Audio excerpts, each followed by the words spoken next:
Hari ini kita akan belajar kembali kebenaran firman Tuhan. Kita akan lihat di Esther. Kembali lanjutkan pelajaran kita kitab Esther. Saya berdoa setelah Bapak Ibu dengar apa yang saya ajarkan, kita setelah belajar kitab Esther ini, hati kita semakin hari semakin diubahkan. Semakin mencintai Tuhan, semakin mengasihi Tuhan.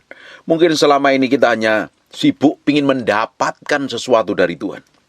Setelah kita belajar kitab Esther, kita ingin memberi sesuatu sama Tuhan. Memberi hati kita, memberi hidup kita untuk menyenangkan Tuhan. Banyak orang datang kepada Tuhan yang sekedar pingin diberkati, pingin ngalami pemulihan, pingin dipulihkan, pingin ngalami terobosan dan lain sebagainya. Hari ini kita datang sama Tuhan. Kita mau dedikasikan hati kita ini sepenuhnya untuk Tuhan. Hanya untuk menyenangkan Tuhan, bukan yang lain. Kalau kita ini dapatin hati kita menyenangkan Tuhan, dari semua tindakan perbuatan kita, apa yang kita perbuat dan kita lakukan, Tuhan sanggup melakukan segalanya. Kemarin kita udah pelajarin, kalau kita ini mencintai Tuhan, mengasihi Tuhan, kita mencari kerajaan Allah dan kebenarannya, kita akan mendapatkan semuanya.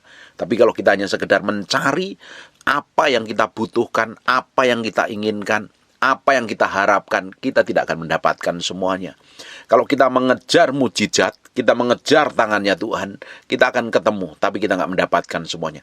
Tapi kalau kita mencari pribadi Tuhan, kita ngalami Tuhan, kita bergaul dengan Tuhan, kita akan mendapatkan banyak hal, bahkan semuanya akan ditambahkan kepada kita. Kitab Esther mengajarkan bagaimana kita harus menyenangkan hati raja dan didapatin menjadi orang yang difavoritkan raja, orang yang diperkenan raja, orang yang dicintai raja, orang yang nempel di dalam pikiran dan perasaannya raja. Kita semakin hari semakin dibawa dalam pusat kehendaknya, semakin hari kita semakin menikmatin semua kasih dan kebaikan Tuhan. Kita akan melihat bagaimana Tuhan bekerja dengan caranya yang ajaib, melimpahi kita dengan kekuatan dan kedahsyatannya. Saya berdoa, tambah hari, tambah umur kita, tambah hikmat kita, tambah urapan kita, pewahyuan kita semakin hari semakin melimpah, karena kita semakin nempel dengan Tuhan. Kita akan lanjutkan pelajaran kitab Esther. Kita kembali ke pasal yang 9 di bagian yang terakhir. Bapak Ibu yang belum mendengarkan, Bapak Ibu nanti klik link ada di deskripsi. Itu kita ngajar di kitab Esther pasal pertama sampai hari ini. Bapak Ibu bisa tonton supaya ngerti alur ceritanya. Hari ini kita belajar apa yang dilakukan Tuhan atas orang-orang yang dikasihinya. Yang setan pingin rancangan semua kejahatan, kehancuran, tetapi Tuhan sanggup pulihkan. Yang dulunya duka cita, Tuhan ubah menjadi sukacita. Yang dulunya perkabungan diubah menjadi sorak-sorai dan kegembiraan. Tuhan sanggup melakukan banyak hal dalam kehidupan kita. Tuhan sanggup memutar balikkan keadaan. Tuhan sanggup melakukan pembalikan keadaan. Tuhan sanggup bikin breakthrough dan terobosan dalam kehidupan kita. Makanya kalau kita ngerti ini saja, hidup kita nggak perlu khawatir, stres, bingung, kacau, panik, atau putus asa. Semakin kita kenal Tuhan, semakin kita belajar kebenaran firman Tuhan, Tuhan akan singkapkan banyak hal. Kitab Esther ini tidak ada satupun kata Tuhan di dalamnya. Tapi kita lihat bagaimana Tuhan berada di balik semuanya. Tuhan seakan-akan tidak muncul, tapi Tuhan berkarya di balik segala sesuatu. Bapak Ibu, berapa banyak dari kita mengalami masalah-masalah yang ruwet. Kelihatannya Tuhan gak jawab doa kita. Kelihatannya Tuhan tidak muncul dengan suaranya yang bergemuruh. Kelihatannya tangan Tuhan kok rasanya gak pernah mengulurkan lagi. Kita gak merasakan hadirat Tuhan. Kita gak merasakan gemetar. Kita gak merasakan banyak hal yang kita harapkan. Seakan-akan Tuhan tinggalkan. Seakan-akan Tuhan berdiam diri. Dengerin baik-baik. Sebenarnya Tuhan berada di balik semuanya itu. Sebenarnya Tuhan sedang bekerja di balik semuanya itu. Bapak Ibu, banyak hal yang Tuhan kadang nggak muncul dalam kedahsyatannya. Tapi kita bisa menikmatin, kita bisa merasakan apa yang Tuhan kerjakan. Kita bisa menikmatin semua kebaikan dan kemurahan Tuhan. Banyak hal yang Tuhan kerjakan dalam kehidupan kita. Bapak Ibu bisa hidup sampai hari ini, Bapak Ibu bisa menikmatin semua kebaikan dan kemurahan Tuhan. Sebenarnya ada campur tangan. Kalau Bapak Ibu ngadapin masalah hari ini, persoalan, dihianatin, disakitin. Karena penyakitnya manusia itu kayak kalau nggak dikecewakan, dilukai, dihianati, ditinggal selingkuh, sakit hati, kepahitan, dan lain sebagainya di area ini. Kalau di area ini Bapak Ibu sedang alami, dan engkau masih tetap bertahan. Kemarin sudah bilang putus asa, kemarin sudah bilang stres, kemarin sudah nggak bisa jalan, kemarin sudah nggak tahu bagaimana harus berbuat, jalan keluar rasanya gelap semuanya. Tapi kalau hari ini Bapak Ibu masih menikmatin semua berkat, kasih karunia Tuhan, kemurahan Tuhan, Bapak Ibu bisa duduk manis, enak, menikmati semua kebaikan Tuhan. Sebenarnya sekalipun Tuhan nggak tolong, Tuhan bekerja di balik semua masalah yang Bapak Ibu hadapi.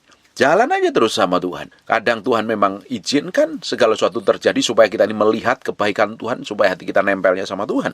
Di kitab Ester tidak ada kata satu pun yang ditulis kata Tuhan itu tidak ada, tapi ada perbuatan tangan Tuhan yang ajaib terjadi buat orang-orang Yahudi. Terjadi pembalikan keadaan, terjadi breakthrough dan terobosan. Kita akan baca di Ester pasal yang ke-9, mulai ayat yang ke-16. Orang Yahudi yang lain yang ada di daerah kerajaan berkumpul mempertahankan nyawanya, serta mendapat keamanan terhadap musuhnya. Mereka membunuh 75.000 orang di antara pembenci-pembenci mereka. Tetapi kepada barang rampasan tidaklah mereka mengulurkan tangan. Ayat yang ke-17-nya, hal itu terjadi pada hari ke-13 dalam bulan Adar.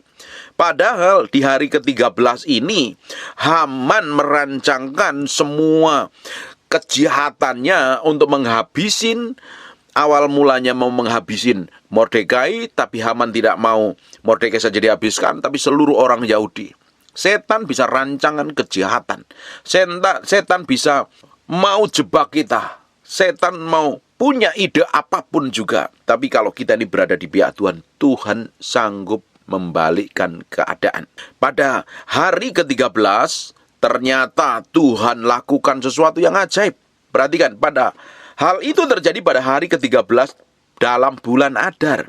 Pada hari yang ke-14 berhentilah mereka, dan hari itu dijadikan mereka hari perjamuan dan sukacita. Semua yang dirancangkan Haman untuk menghabisin, ternyata Tuhan sanggup membalikkan keadaan.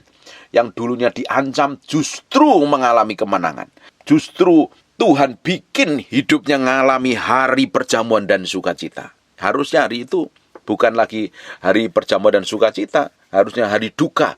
Terjadi pembunuhan di mana-mana selama orang-orang Yahudi dan ada orang-orang namanya Mordekai dan Ester ini mencari Tuhan, menyerahkan kepada Tuhan. Hidupnya mereka doa, dia puasa. Dan Ester menyenangkan hati Raja Ahasiweros. Keputusan yang pernah dibuat akhirnya dibatalkan. Haman yang harusnya mengalami kemenangan disulakan di pasal-pasal sebelumnya. Terjadi pembalikan keadaan. Terjadi breakthrough dan terobosan. Pada hari yang ke-14, hari ke-13 dirancangkan untuk jadi hari di mana terjadi pemburuan. Ternyata di hari itu juga Tuhan ubah menjadi hari kemenangan. Dan hari besoknya, hari ke-14 dalam bulan itu, berhenti mereka pada hari yang ke-15, dan hari itu menjadikan hari yang penuh perjamuan dan sukacita. 13. Setan rancangan kejahatan. Setan bikin rekayasa begitu rupa melalui Haman, ingin menghancurkan orang-orang Yahudi. Ternyata di hari itulah terjadi pembalikan keadaan. Di tanggal 14-nya sampai tanggal 15-nya terjadi pesta kerajaan, terjadi pemulihan, terjadi hari raya yang dirayakan sampai hari ini. Namanya Hari Raya Purim. Powerful. Apapun yang terjadi dalam kehidupan kita, mungkin orang lain sudah merancangkan kejahatan. Setan sudah gadang-gadang kita pada tanggal ini juga. Setan mau hancurkan hidup kita. Mungkin persoalan, tekanan, impitan, atau apapun yang Bapak Ibu hadapin sudah pada titik nadir. Tapi Tuhan sanggup membalikkan keadaan. Bapak Ibu, pada tanggal ke-13, Haman merancangkan kejahatan yang luar biasa untuk membinasakan orang Yahudi. Tapi di tanggal itu juga Tuhan ubahkan menjadi hari kemenangan. Kita belajar ya, apa yang setan rancangkan, apa yang dunia katakan, katanya tanggal 13 adalah tanggal yang susah, tanggal yang ini nggak rezeki, ini tanggal yang paling misteri, ini tanggal sial dan lain sebagainya. Tetap Tuhan dan surga jadikan tanggal 13 di mana hari pembalikan keadaan, terjadi kemenangan. Kalau kita lihat ya, katanya tanggal 13 atau hari ke-13 itu hari sial. Nomor 13 pun katanya juga harinya nggak baik. Tapi kalau kita lihat, Rasul ke-13 namanya Paulus adalah Rasul yang dipercaya Tuhan. Nulis 3/4 kitab Perjanjian Baru. Dunia boleh katakan, nomor 13 adalah nomor yang susah, nomor yang sial, nomor yang tidak diberkatin. Tetapi ketika ada Tuhan di dalamnya, Tuhan sanggup mengubahkan menjadi hal yang ajaib dan dahsyat. Orang dunia katakan 13 itu sial, 13 itu nggak diberkati, 13 itu horor. Tetapi ketika ada Tuhan, semua yang kata dunia buruk, kata dunia jelek, kata setan buruk, kata setan mau menghancurkan, di mana ada Tuhan, di situ terjadi pembalikan keadaan. Apa kata setan hidup atas hidupmu hari ini? Mungkin kau stres, hancur, semuanya udah nggak ada jalan keluarnya. Semuanya sudah tertutup. Tetapi kalau engkau jalan sama Tuhan, Tuhan menjadi panglima perangmu, Tuhan yang berjalan di depanmu, Tuhan yang akan memberikanmu kemenangan. Malaikat menyertaimu dan surga ada di belakangmu. Tidak perlu khawatir, tidak perlu cemas, tidak perlu stres. Jalan terus sama Tuhan. Senengin hati Tuhan, senengin hati Tuhan. Pastikan dirimu hari ini berada di pihaknya Tuhan, bukan di pihaknya setan, bukan di pihaknya orang berdosa, tapi berada di pihaknya Tuhan. Kalau engkau di pihaknya Tuhan, lawanmu akan dibikin kacau dan berantakan. Setan yang merancangkan semua kejahatan dan hidupmu akan dibalikkan, ditunggang balikkan, dihancurkan. Orang-orang yang merancangkan kejahatan, masalah yang ingin menghancurkan hidupmu, ditunggang balikkan. Tuhan buka sesuatu yang ajaib. Engkau yang tidak pernah pikirkan, engkau yang tidak pernah doakan, tiba-tiba terjadi sesuatu yang breakthrough dan terobosan. Bagian kita berada di pihak Tuhan, jalan sama Tuhan, nikmatin semua kebaikan dan kemurahan Tuhan. Kita akan menikmatin hal yang ajaib, hal yang dahsyat yang Tuhan siapkan dalam kehidupan kita. Kita lanjutkan di ayat yang ke-19. Oleh sebab itu orang Yahudi yang di pedusunan, yakni diam di perkampungan, merayakan hari yang ke-14. Yang di luar benteng Susan merayakannya hari ke-14. Tapi yang di dalam benteng merayakannya hari ke-15. Kenapa? Di benteng terlalu banyak intrik di dalamnya, terlalu banyak orang yang terlibat dan ruwet. Makanya yang di luar sudah mengalami kemenangan, yang di dalam merayakannya tanggal 15. Di luar benteng Susan merayakannya hari raya Purim itu, hari raya kemenangan itu di tanggal ke-14. Perhatikan nih. Oleh sebab itu orang Yahudi yang di pedusunan, yakni yang diam di perkampungan, merayakan hari ke-14 bulan Adar itu sebagai hari sukacita, hari perjamuan, dan sebagai hari gembira untuk mengantar makanan. Padahal setan rancangkan pada tanggal hari yang ke-13 adalah hari pembantaian, hari pemusnahan orang-orang Yahudi. Pastinya tentunya di hari tanggal 14, 15 kalau itu terjadi, hari yang duka, hari yang pilu, hari yang sedih karena terjadi pembantaian. Tetapi Tuhan ubah menjadi hari gembira untuk mengantar makanan. Di ayat yang ke-20, maka Mordekai menuliskan peristiwa itu, lalu mengirimkan surat kepada semua orang Yahudi seluruh daerah Raja Ahasweros, baik yang dekat dan yang jauh, untuk mewajibkan mereka supaya tiap-tiap tahun merayakan hari yang ke-14 dan yang ke-15 bulan Adar. Karena terjadi kemenangan, terjadi pembalikan keadaan. Sampai hari ini orang Yahudi merayakan hari raya Purim. Karena dia ingat betapa baiknya Tuhan. Ada campur tangan Tuhan secara ilahi, membalikkan keadaan. Semua rancangan si jahat Haman dibalikkan. Akhirnya musuh-musuh orang Yahudi dikalahkan. Kalau kita ini berada di pihak Tuhan, kita itu nggak perlu berbuat membalas sebenarnya. Tuhan sendiri akan turun tangan. Justru Kita terhadap pembenci-pembenci kita nggak perlu bereaksi apa-apa. Tuhan sendiri yang campur tangan. Kalau kita di pihak Tuhan, Tuhan sendiri yang akan membela kita. Kita ini anak-anak kesayangannya. Apalagi kalau kita didapatin menjadi kesayangan Tuhan. Menjadi orang yang difavoritkan Tuhan. Menjadi orang yang diperkenan Tuhan. Kita nggak perlu melakukan apa-apa. Kita nggak perlu membalas karena Dia sendiri yang akan turun tangan dengan ajaib dan dahsyat. Makanya ada ayat dikatakan begini, jangan mengusik orang yang kuurapi. Dan saya baru ngerti, kalau kita didapatin menjadi orang yang dikasihin Tuhan, diurapin Tuhan, diperkenan Tuhan, orang yang mengusik kita, dia berurusan sendiri dengan Tuhan. Makanya hari ini, kalau kamu sedang mengalami masa aniaya, sedang mengalami masa tekanan, menghadapi masalah himpitan, menghadapi masa persoalan, kamu gak perlu ngotot pingin melakukan sesuatu, tanya Tuhan dulu, serahin dulu sama Tuhan. Apalagi kalau engkau sedang diperlakukan buruk oleh orang lain, lebih baik kamu serahkan sama Tuhan. Kamu berkati orang yang menganiaya itu, kita doakan supaya dia ngalami sesuatu yang ajaib dari Tuhan, dipulihkan bertobat. Kalau kita memiliki sikap hati yang seperti itu, Tuhan sendiri turun tangan atas hidup kita. Tapi banyak orang yang ngakunya Kristen, ngakunya cinta Tuhan, tapi kedagingan. Ketika diperlakukan buruk orang lain, bukannya melakukan firman suruh memberkati, suruh mendoakan, tapi pingin balas dendam. Kalau kamu membela dirimu sendiri, Tuhan tidak akan pernah bela. Karena apa? Engkau dapat pembelaan dengan apa yang kamu perbuat, apa yang kamu lakukan. Hari ini kita mau belajar nih, menaruh hati kita ini sepenuhnya di hadapan Tuhan.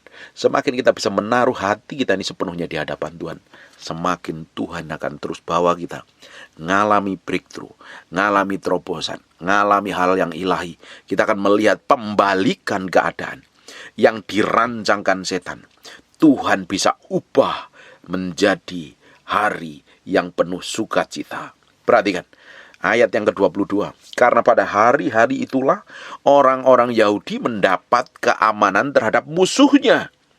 Dan dalam bulan itulah mereka berubah menjadi sukacita. Dan hari perkabungan menjadi hari yang gembira. Hari perkabunganmu akan menjadi hari yang gembira. Hari yang duka citamu Tuhan sanggup ubah menjadi hari yang penuh sukacita. Dan supaya menjadi hari-hari itu hari perjamuan dan sukacita, dan hari-hari untuk mengantar makanan dan untuk bersedekah kepada orang-orang miskin. Yang hari ini engkau mengalami kesusahan, penderitaan, persoalan. Udah, lupain masalah persoalanmu. Datang kepada Tuhan, senengin hati Tuhan. Senengin hati Tuhan. Tuhan sanggup mengubahkan. Jangan hanya datang kepada Tuhan. Kemarin sudah pelajarin, saya sudah banyak ngomong dalam hal ini. Menyelesaikan, pingin penyelesaian masalahmu. Pingin doamu dijawab. Pingin ngalami pemulihan. Pingin ngalami terobosan. Pingin ngalami mujizat. Datang kepada Tuhan. Naik ke level tempat yang lebih tinggi. Diam dalam hadiratnya. Ngerti isi hatinya, senengin Tuhan dengan sikap perbuatan, kelakuan serta karaktermu. Semakin hari kau masuk dalam dimensi kedalaman dengan Tuhan, memiliki hubungan, kedekatan dengan Tuhan yang berbeda, engkau bisa didapati menjadi orang yang berbeda di atas rata-rata, dan Tuhan dapatin orang yang menyenangkan hati Raja, segala Raja. Kalau kita bisa menyenangkan hati Tuhan, Tuhan itu pasti turun dalam perkenanan yang ajaib dan dahsyat. Fokus kita adalah menyenangkan hati Tuhan dengan sikap, tindakan, ucapan, dan perbuatan kita.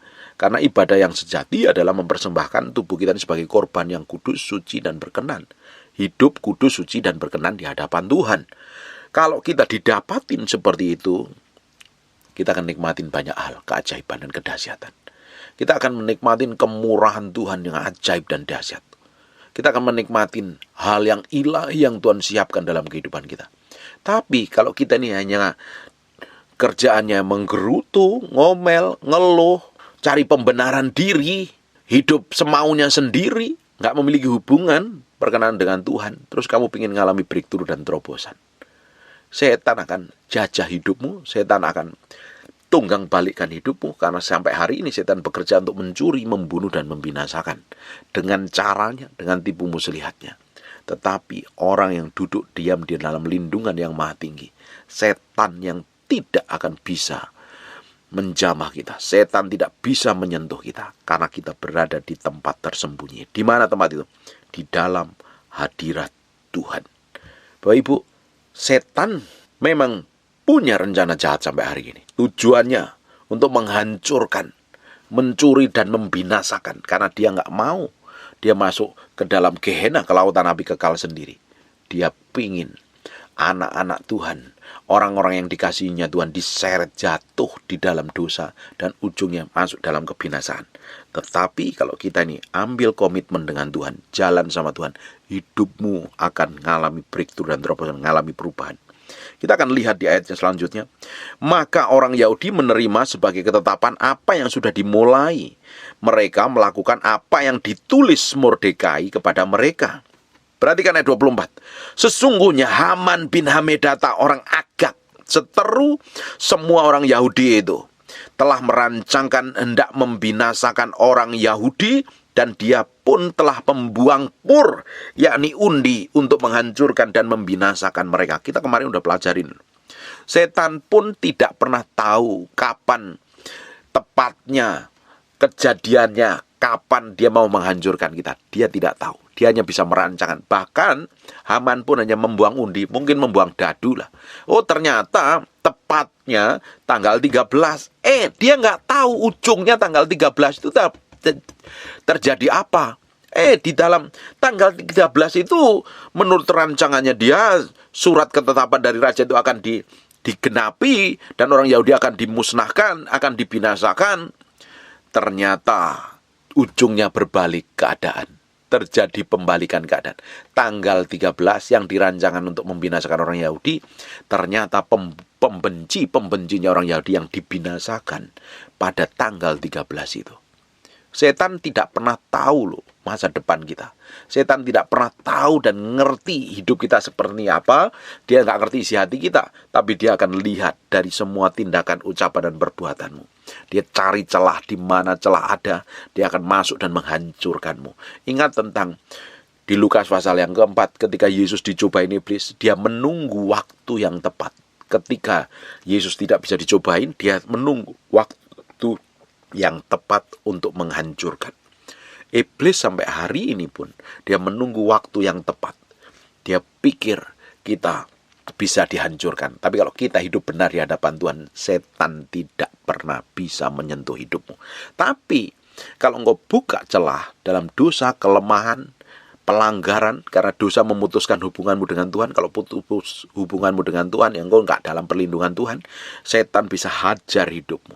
Bapak Ibu, sebenarnya kita nggak perlu khawatir dengan semua pekerjaan roh jahat di muka bumi ini. Karena kita diberikan kuasa untuk menginjak ular dan kalajengking. Bagian kita adalah tunduk kepada kebenaran firman Tuhan. Alkitab katakan tunduklah kepada Allah dan lawanlah iblis, maka ia akan lari daripadamu. Kita tunduk dulu kepada Allah, kita terima otoritas dan kuasa. Baru kita bisa melawan setan. Jangan menjadi orang seperti anak-anak Imam Sekewa. Dia pikir dia bisa mengusir setan. Aku usir engkau dalam nama Yesus yang diberitakan Paulus. Tapi dia tidak memiliki hubungan dengan pribadi dengan Yesus. Tidak memiliki kuasa dan otoritas. Justru dipermalukan setan. Dibuat terlanjang dan lari terbirit-birit. Tapi kalau kita ini memiliki hubungan yang dalam dengan Tuhan, kita ngerti kebenaran, kita tunduk kepada firman, kita menerima kuasa dan otoritas, justru kita akan lawan iblis dan ia akan lari daripada kita. Tapi kalau hidup nggak tunduk kepada firman, nggak ngerti kebenaran, berjalan maumu sendiri, hidup dalam dosa, hidup dalam kepahitan, hidup dalam sakit hati, hidup dalam dendam, hidup dalam luka batin, keras kepala, benarnya sendiri, pintarnya sendiri, nggak bisa ditegur, nggak bisa dinasihatin, kamu dapat kuasa dari mana? Untuk kita bisa menerima otoritas itu kita harus tunduk dengan otoritas di atas kita kok. Untuk kita bisa menerima otoritas, kita harus tunduk kepada otoritas yang di atas kita, yang Tuhan tempatkan. Kalau kita ingin otoritas dari Tuhan, kita harus tunduk, submit, patuh, hormat, respect dengan firman Tuhan. Bagaimana Tuhan mau urapin kamu, sedang kamu hidup dalam dosa, hidup dalam kenajisan, dan kamu bisa ngelawan setan, justru setan akan gagahin hidupmu. orang yang tinggal dalam hadirat-Nya, orang yang berdiam dalam naungan yang maha tinggi, orang yang memiliki hubungan kedekatan dengan Tuhan, setan tidak bisa sentuh, setan tidak bisa jamah. Justru orang-orang yang seperti ini akan membahayakan pekerjaan setan di muka bumi. Kalau hidup kita didapatin menjadi orang yang diperkenan Tuhan, menjadi orang kesayangan Tuhan, Tuhan akan lakukan perkara besar. Hidup kita akan membuat semua rencana setan itu babak belur, karena kita berjalan dalam ketepatan Tuhan. Setan tidak tahu ternyata yang dirancangkannya, yang ditetapkannya lewat undi. Bahkan dia menetapkan tanggal di mana orang Yahudi mau dibinasakannya pakai undi loh. Pakai orang lain yang suruh ngundinya. Setan pun hari ini yang ingin merancangkan semua kejahatan dalam hidupmu. Ini ada orang-orang yang sedang stres nih. Ada orang yang sedang putus asa. Dengerin saya ngomong hari ini. Kalau engkau dikuasain pikiran stres, datang sama Tuhan. Setan bisa rancangan semua kejahatan dalam hidupmu. Datang sama Tuhan, kejar Tuhan, cari Tuhan. Tuhan akan lakukan breakthrough dan terobosan dalam hidupmu. Tidak perlu stres lagi. Tuhan adalah Raja yang sanggup membalikkan keadaan yang kamu alami hari ini. Senengin hati Tuhan. Jalan terus sama Tuhan. Kau akan menikmati keajaiban dan kedahsyatannya. Karena setan juga tidak pernah tahu ujung hidup kita seperti apa. Karena dia tidak maha tahu. Yang maha tahu adalah Allah kita yang maha perkasa. Raja kita yang maha besar. Dia tahu ujung hidup kita seperti apa. Penuh pengharapan. Karena Tuhan punya rancangan-rancangan yang ajaib dan dahsyat. Semua rancangan setan akan dibatalkan. Tapi kita menikmatin rancangan ilahi yang mendatangkan kebaikan. Seperti di Yeremia pasal yang ke-29 ayat yang 11. Amin. Kita akan lanjutkan. Sesungguhnya Haman bin Hamedata orang Agag seteru semua orang Yahudi itu telah merancangkan hendak membinasakan orang Yahudi. Dan dia pun telah membuang pur, yakni undi, untuk menghancurkan dan membinasakan mereka. Ini Bapak Ibu kita bisa lihat di Ester pasal yang ketiga ayat yang ke-7. Dalam bulan pertama, yakni bulan Nisan, dalam tahun yang ke-12 zaman Raja Ahasweros, orang membuang pur, yakni undi di depan Haman. Orang loh yang suruh, bukan Hamannya. Hari demi hari dan bulan demi bulan, sampai jatuh pada bulan ke-12, yakni bulan Adar. Ternyata ini yang ditetapkan oleh Haman untuk menghancurkan orang Yahudi. Ternyata Tuhan lakukan pembalikan keadaan. Ayat yang ke-25, akan tetapi ketika hal itu disampaikan ke hadapan raja, maka dititahkannya dengan surat supaya rancangan jahat yang dibuat Haman terhadap orang Yahudi itu dibalikkan ke atas kepalanya. Maka Haman beserta anak-anaknya disulahkan kepada tiang. Justru bagi orang benar, rancangan setan, rancangan si jahat, Tuhan akan buat menjadi pengalaman di mana rancangan itu diubah menjadi kebaikan. Bapak Ibu, kadang ya, hidup kita itu kan nggak selalu mulus. Ada peran-peran antagonis yang diizinkan Tuhan kita hadapin. Justru itu sebagai seni kita berjalan bersama Tuhan loh. Bukan malah kita terjebak di dalamnya. Justru harusnya kita ngalami kemenangan di dalamnya. Hidup kita ini tidak akan pernah ngalami sesuatu yang ilahi dan begitu menggembirakan kalau hidup kita hanya standar saja. Justru kita akan menghadapi tantangan, ngadapin masalah. Ternyata Tuhan tolong. Kita punya cerita hidup yang berbeda. Kalau Bapak Ibu sedang mengalami apapun namanya, nikmatin saja jalan sama Tuhan. Nikmatin perjalanan hidup bersama Tuhan sambil senyum. Ada orang-orang, saya sering hampir tiap hari konselingin orang yang ngadapin masalah-masalah yang ruwet kok. Bersyukur dan nikmatin. Karena di balik semuanya itu Tuhan sedang menulis cerita kemenangan. Tahu nggak Bapak Ibu kenapa hari raya Purim dirayakan? Karena ada ancaman dan Tuhan ternyata lakukan pembalikan keadaan. Kalau tidak ada pembalikan keadaan, tidak ada ancaman di Haman, tidak ada ancaman untuk orang Yahudi dipunahkan, dimusnahkan, tidak akan ada namanya hari raya Purim. Untuk setiap hari raya yang Tuhan sediakan dalam hidupmu, di tanggal ke-14 dan 15, engkau harus mengalami banyak hal. Kadang nikmatin persoalan masalahmu, justru engkau akan menikmatin kebaikan dan kedahsyatan. Di tanggal 13, setan rancangan sudah ditetapkan untuk kehancuran bangsa Yahudi. Ternyata Tuhan lakukan pembalikan keadaan. Di tanggal 14 dan 15-nya terjadi pesta pora, terjadi kemenangan sampai hari ini dirayakan Purim. Bapak Ibu, Nikmatin, enjoy jalan sama Tuhan. Nikmati semua kejadian yang kamu alami dalam hidupmu. Selama engkau jalan sama Tuhan, selama engkau nempel sama Tuhan, Tuhan berada di pihakmu. Engkau akan menikmatin semua kebajikan dan kemurahannya. Tuhan tidak pernah tinggalkan hidup orang benar. Pastikan engkau hari ini berada di pihak Tuhan, bukan di pihak lawannya Tuhan. Kalau engkau sedang berdosa, melakukan pelanggaran, hidup dalam kenajisan, hidup tidak benar sesuai kebenaran firman Tuhan, balik sama Tuhan. Kasih karunia-Nya tersedia sampai hari ini. Kemurahannya tersedia.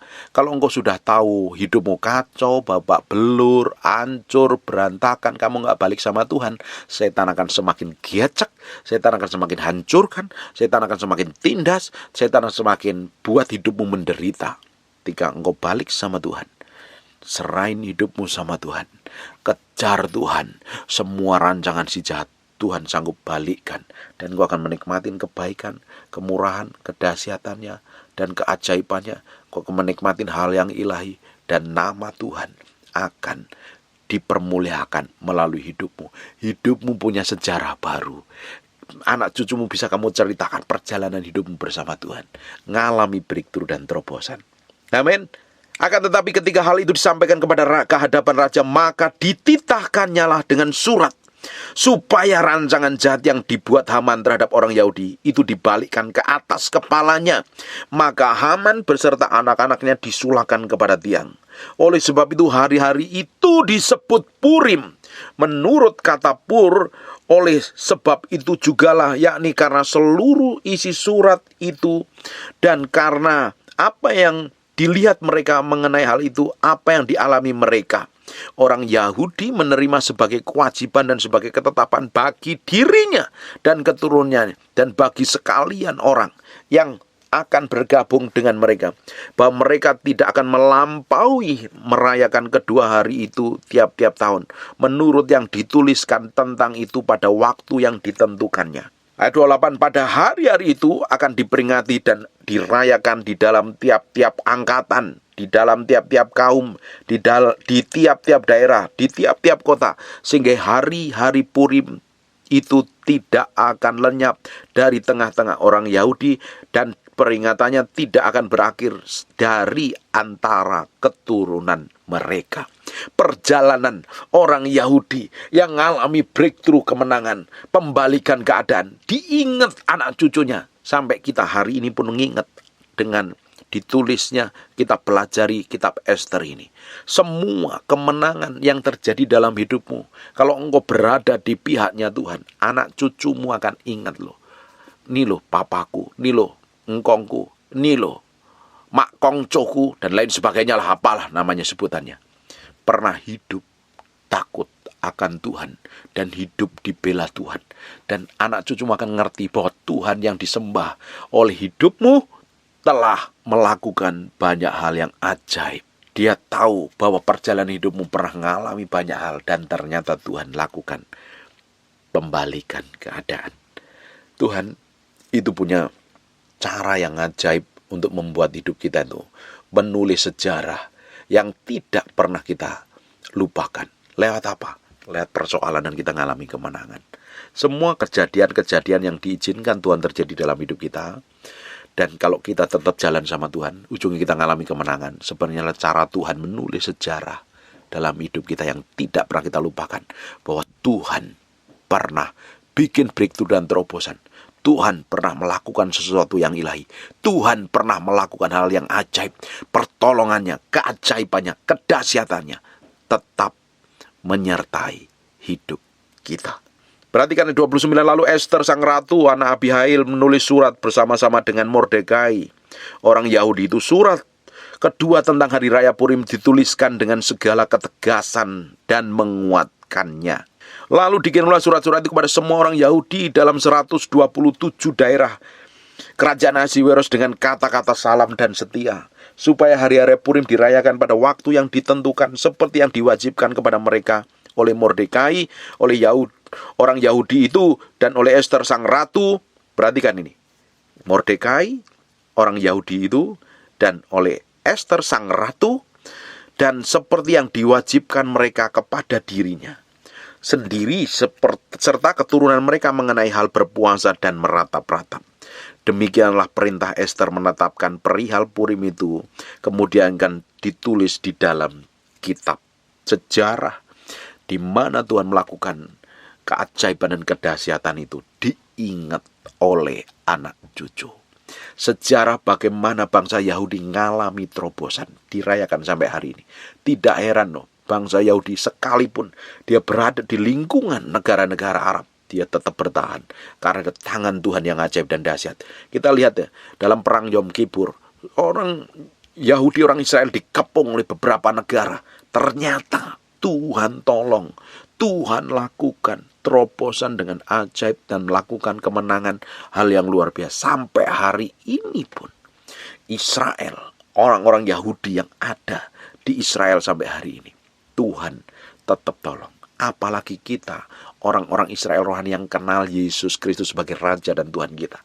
Dia akan muncul dengan tangan yang ajaib, membela kita, menolong kita, menyertai kita, berperang menggantikan kita, dan kita akan menikmati kemenangan demi kemenangan. Hari Raya Purim dirayakan sampai hari ini. Bukti Tuhan pernah campur tangan atas orang Yahudi. Tahu nggak Bapak Ibu, apa yang menjadi jaminan masa depan kita? Adalah semua kebaikan Tuhan yang Tuhan pernah lakukan di masa lalu. Kalau Tuhan di zaman Raja Ahasiweros pernah melakukan pembalikan keadaan, di masa-masa yang akan datang Tuhan pun akan melakukan double porsi pada orang-orang yang didapatin bisa meruntuhkan, meluluhkan hati sang raja, bisa jatuh cinta dengan orang-orang yang dikasihinya. Tidak mungkin Tuhan biarkan ketika didapati menjadi orang yang menyenangkan hatinya dan diperkenan olehnya, dibiarkan. Tuhan akan tolong, Tuhan akan bikin breakthrough dan kemenangan. Bapak Ibu, nikmatin semua kejadian apapun itu namanya yang Bapak Ibu alami hari ini.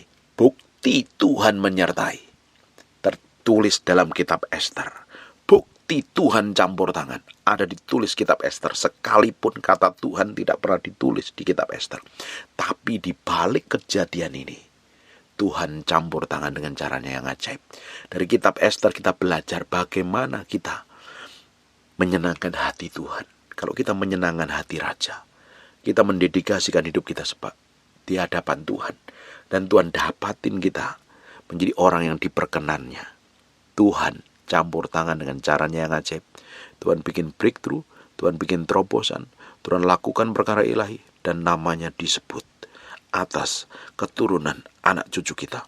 Dia Raja yang maha mulia, Dia Raja yang maha perkasa, Dia Allah yang ajaib. Dia bikin breakthrough dan terobosan dalam kehidupan kita. Di masa-masa yang akan datang, Dia akan lakukan double porsi. Tidak perlu khawatir. Semakin kita ngerti kitab Ester, kan hidup kita semakin tenang dan damai. Kamu dihadapin masalah apa? Kamu gak perlu pusing, khawatir. Tuhan melakukan kok. Tuhan pernah lakukan atas kehidupan Mordekai dan Ester bersama seluruh orang Yahudi. Tuhan juga akan melakukan yang sama atas hidupmu di masa-masa yang akan datang. Amin. Hidup kita akan mengalami kemenangan. Tuhan ada di balik semua cerita hidup. Tuhan campur tangan. Sekalipun dia gak muncul dalam kebesaran kedahsyatannya, Tuhan ada di balik cerita hidup kita. Dia akan menjadi seorang sutradara. Dia sedang nulis skenario yang ajaib dan dahsyat di masa yang akan datang, di balik hidup kita yang akan dipermuliakan dan akan mempermuliakan namanya. Amin. Nikmatin cerita hidupmu bersama Tuhan. Jalan terus saja sama Tuhan. Tuhan ada di balik semua masalah dan persoalan. Tuhan ada di balik semua kisah hidup kita. Dia akan tetap ujungnya membawa kita mengalami breakthrough dan kemenangan. Karena hidup kita ingin dipakai untuk mempermuliakan namanya. Amin. Besok kita bahas pasal yang terakhir. Kita akan melihat pembalikan keadaan, kemenangan, breakthrough, terobosan terjadi dalam hidup kita. Amin. Tutup matamu, tutup Alkitabmu, kita berdoa. Bapak, terima kasih buat firman-Mu. Kami kembalikan segala pujian, hormat, syukur buat Raja kami yang maha mulia. Kami mantraikan firman-Mu dengan darah anak domba. Firman yang nempel dalam hati kami, berhari-hari, berminggu-minggu, berbulan-bulan, firman ini jadi kehidupan. Dan nama-Mu ditinggikan, nama-Mu dipermuliakan Tuhan. Hamba berdoa untuk setiap orang yang rajin mendengarkan firman yang Hamba-Mu sampaikan. Tuhan berkati, Tuhan pulihkan, Tuhan bawa terus masuk dalam kedalaman keintiman dengan Engkau. Mereka mengalami hal yang ilahi dan dahsyat. Bagimu pujian, hormat, pengagungan buat Raja yang Maha Mulia. Kami percaya tangan Tuhan tetap menyertai. Penyertaan Tuhan begitu nyata dalam hidup kami. Kami akan melihat terobosan dan kemenangan. Kamu beruntung orang yang sedang sakit dan mengalami kelemahan tubuh. Oleh bilur dari jadilah engkau tahir, jadilah engkau sehat, jadilah engkau sembuh. Kami terus mau menikmati semua kebajikan dan kemurahan Tuhan. Dalam nama Yesus. Haleluya. Amin. And God bless you. My hand in surrender to your name, Most High. I'm yielding to your Spirit, walking in your love. Jesus, I adore. Jesus, I adore. Jesus, I adore your holy name. Dipenuhi kemuliaan, dipenuhi kemuliaan.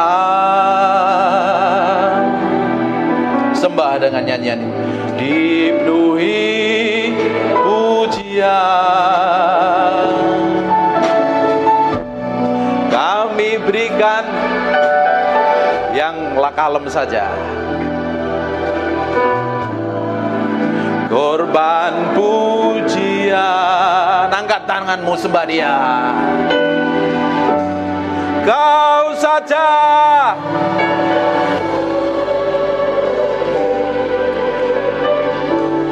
Kau saja yang layak.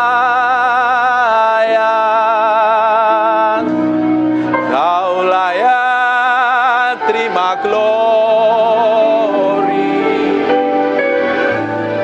Yesus, Kau Tuhan.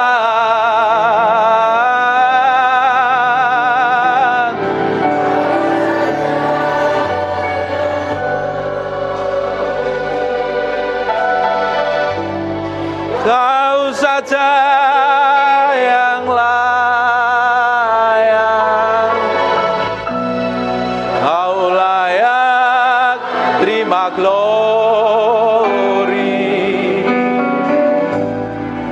Hanya Kau Tuhan. Dipenuhi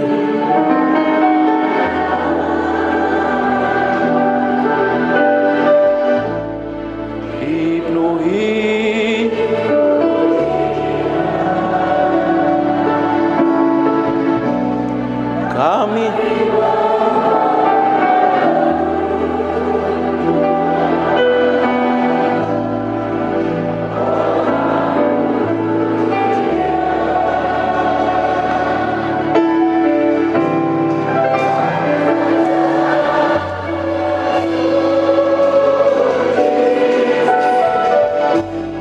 Kau saja yang layak.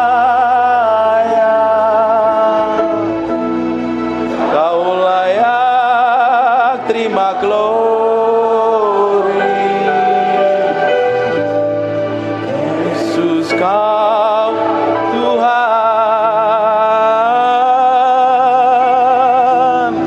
Kau saja.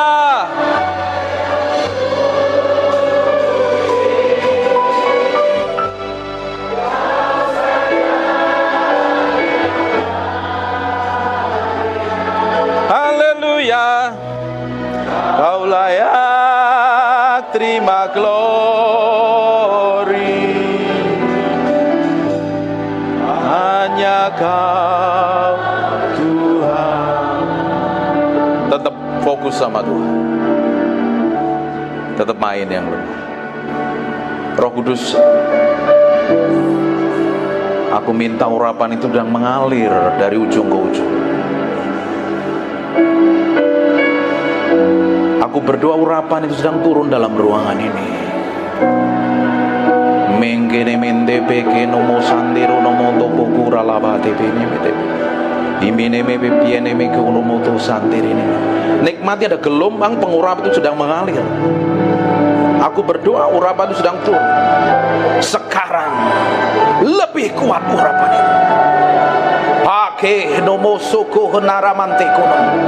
Hinemente pepe pikiana rabahana maseko. Hipeko naralabatabak. Terus ada beberapa orang sedang dijamah Tuhan. Aku berdoa semakin kuat urapan itu turun. Now in Jesus name. Terus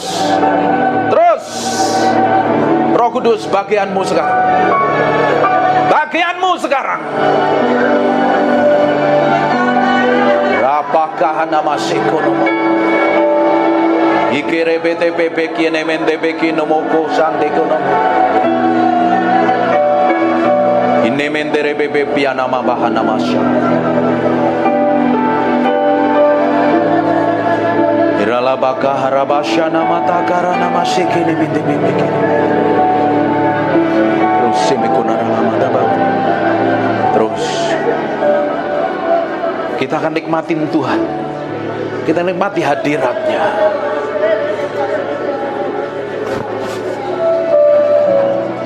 Terus Tuhan, pagi hari ini hadir dalam ruangan ini Tuhan. Lawat orang-orang yang haus dan lapar. Lawat orang yang haus dan lapar ini. Sementara aku berdoa, urapan itu bergerak dari ujung ke ujung. Sekarang terima pengurapan itu seperti gelombang mengalir. In Jesus name. In Jesus name. In Jesus name. Mekono mondo ko sandere mete pepi ana makare pokono mo. Ine mendere bete pepe kiene me kiana rabata pasyana mata baka. Ipe konondoro mondo po sandere mete pepe piene me kiamara. Ini mi piere bebe shendo kono moto kara labata baka.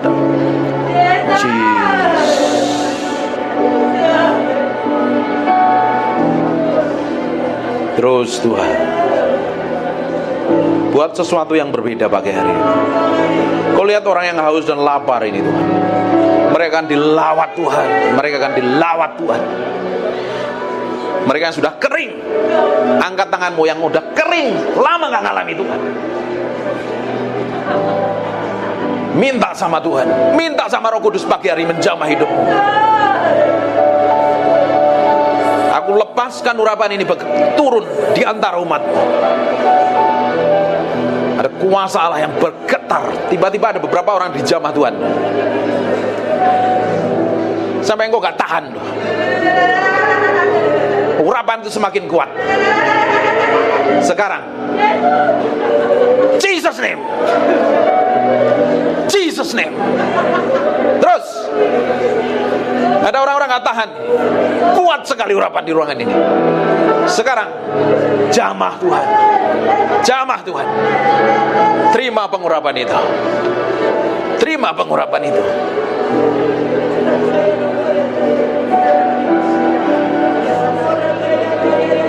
Terus yang sudah bisa nyembah, pakai sembah Tuhan. Izinkan Tuhan hadir menjamah hidupmu pagi hari ini. Buat hatimu haus dan lapar ingin kenal Tuhan lebih dari apapun juga. Engkau menguasai, bukan aku bukan siapa-siapa. Ini bagianmu menjamah umatmu. Lawat mereka dengan hadiratmu. Terus semakin kuat. Aku perintahkan setiap roh yang bukan dari Tuhan, kepahitan, sakit hati, kecewa, aku perintahkan kau pergi dan tinggalkan dalam ruangan ini. Aku berdoa urapan itu semakin kuat Tuhan. Hadiratmu turun dalam ruangan ini. In Jesus name. Jesus, we thank you, we praise you, we adore you. We thank you, we praise you, we adore you.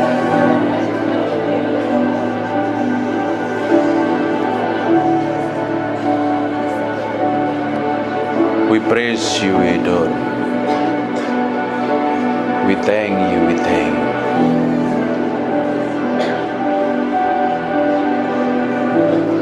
Aku berdoa Engkau tetap tinggal dalam ruangan ini menjamah umat. Haleluya.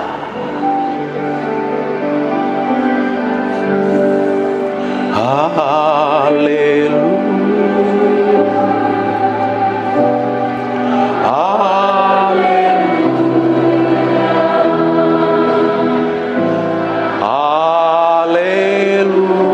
Angkat tanganmu, sembah Dia.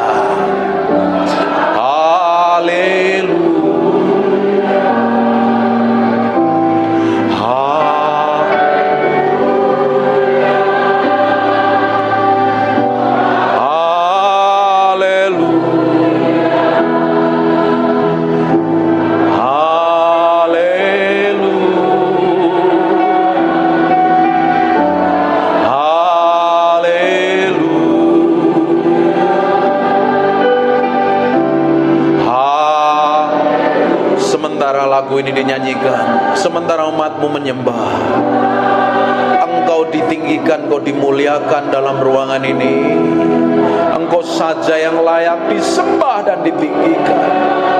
Biar urapanmu mengalir dalam ruangan ini. Aku berdoa pengurapan-Mu sedang turun dalam ruangan ini.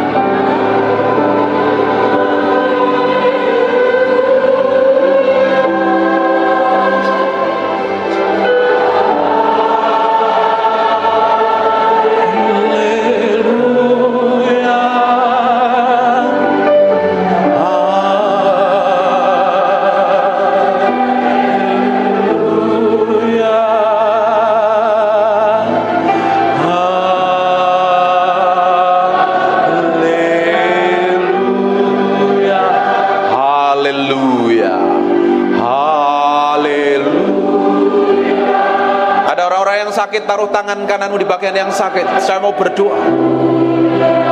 Aku berdoa, biar urapan kesembuhan itu turun dalam ruangan ini.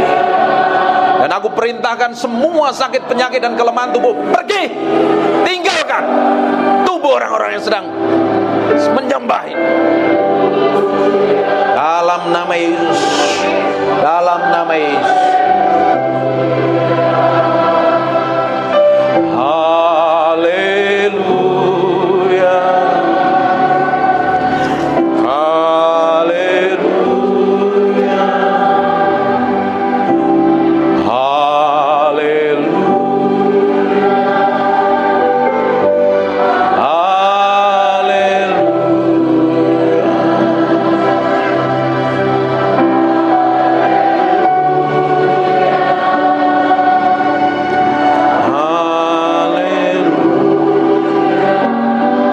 Dalam nama Yesus, aku berserah penuh kepadamu.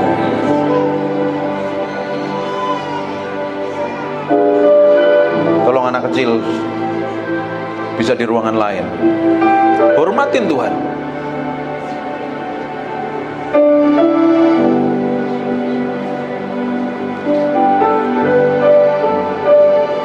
Makasih Tuhan. Terima kasih Tuhan. Kalau anaknya diam gak apa-apa. Kalau anaknya berisik, suruh pindah ke ruang lain. Terima kasih. Terima kasih buat hadiratmu. Terima kasih buat jamahanmu. Saya mau duduk diam, tetap menyembah Tuhan dan menikmati hadirat Tuhan. Dalam nama Yesus, haleluya, amin. Amin, amin. Buka matanya, silakan duduk. Yoro laini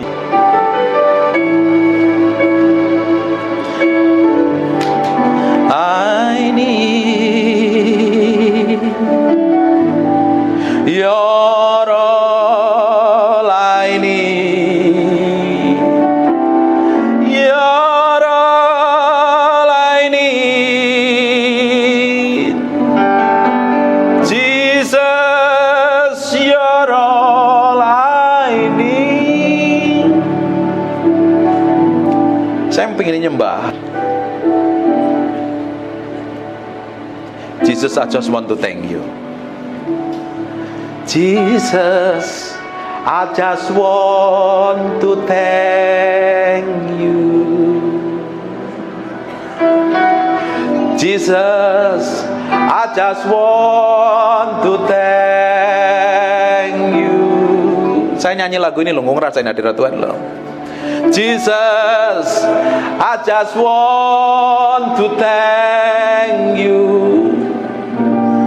Thank you for being so good. Enak tau nyembah Tuhan itu ya. Loh kok bengong semua? Kalau kita ketemu Tuhan loh, kamu jadi bengong loh. Makanya orang Kristen harus ngalami Tuhan dan ketemu Tuhan setiap hari. Kalau kau ke gereja nggak pernah ketemu Tuhan, please anak kecilnya bisa ditolong. Ada ruangan lain, ruangan baby, biar yang lain nggak ganggu.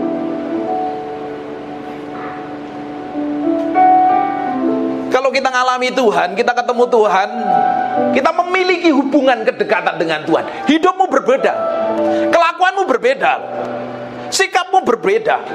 Tapi banyak orang Kristen datang ke gereja rajin ibadah, kelakuannya nggak berubah dari tahun ke tahun, tetap sama, menjadi manusia yang lama. Harusnya setiap hari kita berjalan bersama Tuhan, bergaul dengan Tuhan. Karakter, sikap, kelakuan, tindakanmu berubah menjadi sama seperti Tuhan. Harusnya, tapi tidak semua orang nyampe ke sana. Dia lebih seneng ngikutin dagingnya, ngikutin hawa nafsunya,